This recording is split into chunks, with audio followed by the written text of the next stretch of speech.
Hey everyone, it's Mark Robber here. You know me, I love a good science experiment, but today we're diving into something crucial for everyone. Being prepared when disaster strikes. Specifically, we're talking about power outages during natural disasters. Let's face it, losing power is a major bummer. No more binging your favorite shows, your phone becomes a ticking time bomb of battery anxiety, and suddenly you're wishing you hadn't used the last good candle during a blackout romantic dinner.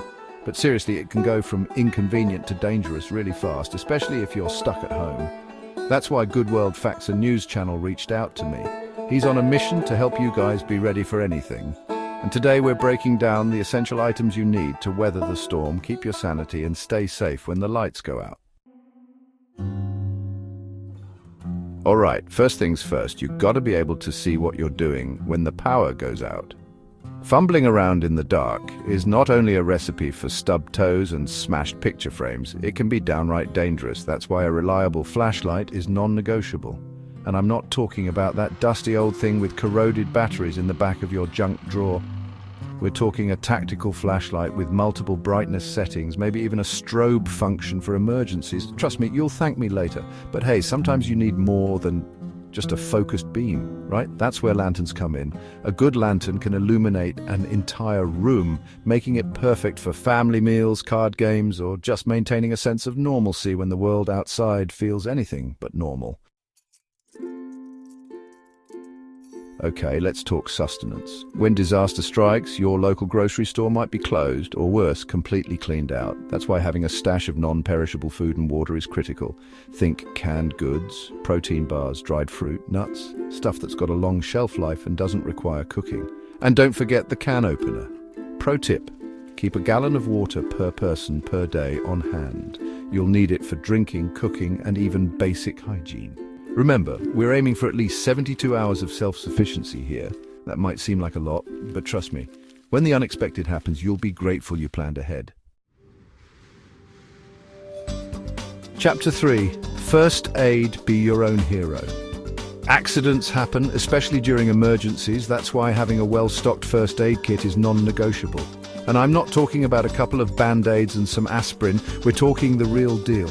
You'll want antiseptic wipes, gauze pads, medical tape, antibiotic ointment, pain relievers, allergy meds, the works. And don't forget any personal medications you or your family members rely on. It's also a good idea to have a basic first aid manual handy. You never know when you might need to become your own first responder. Chapter 4. Stay connected. The power of information. In a natural disaster, information is power. Knowing what's going on in the outside world, when help might arrive, or even just listening to some music can make all the difference. That's where a good old-fashioned radio comes in. But not just any radio. We're talking a battery-powered, or even better, a hand-crank radio. These bad boys will keep you informed even when the power grid is down and your phone battery has long since given up the ghost.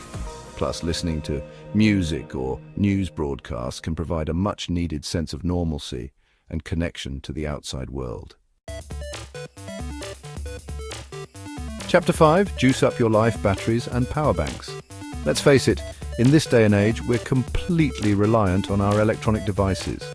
But when the power goes out, those devices quickly become useless paperweights without a way to recharge them. That's where extra batteries and power banks come in.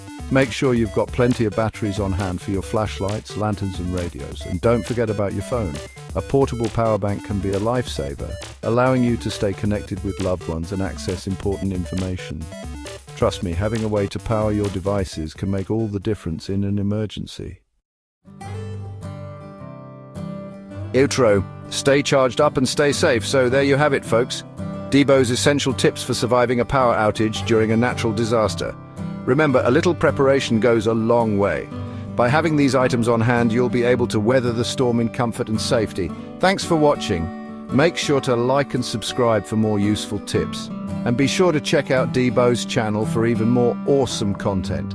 He's got a wealth of knowledge on preparedness, survival, and just generally being awesome. Stay safe out there and see you in the next video.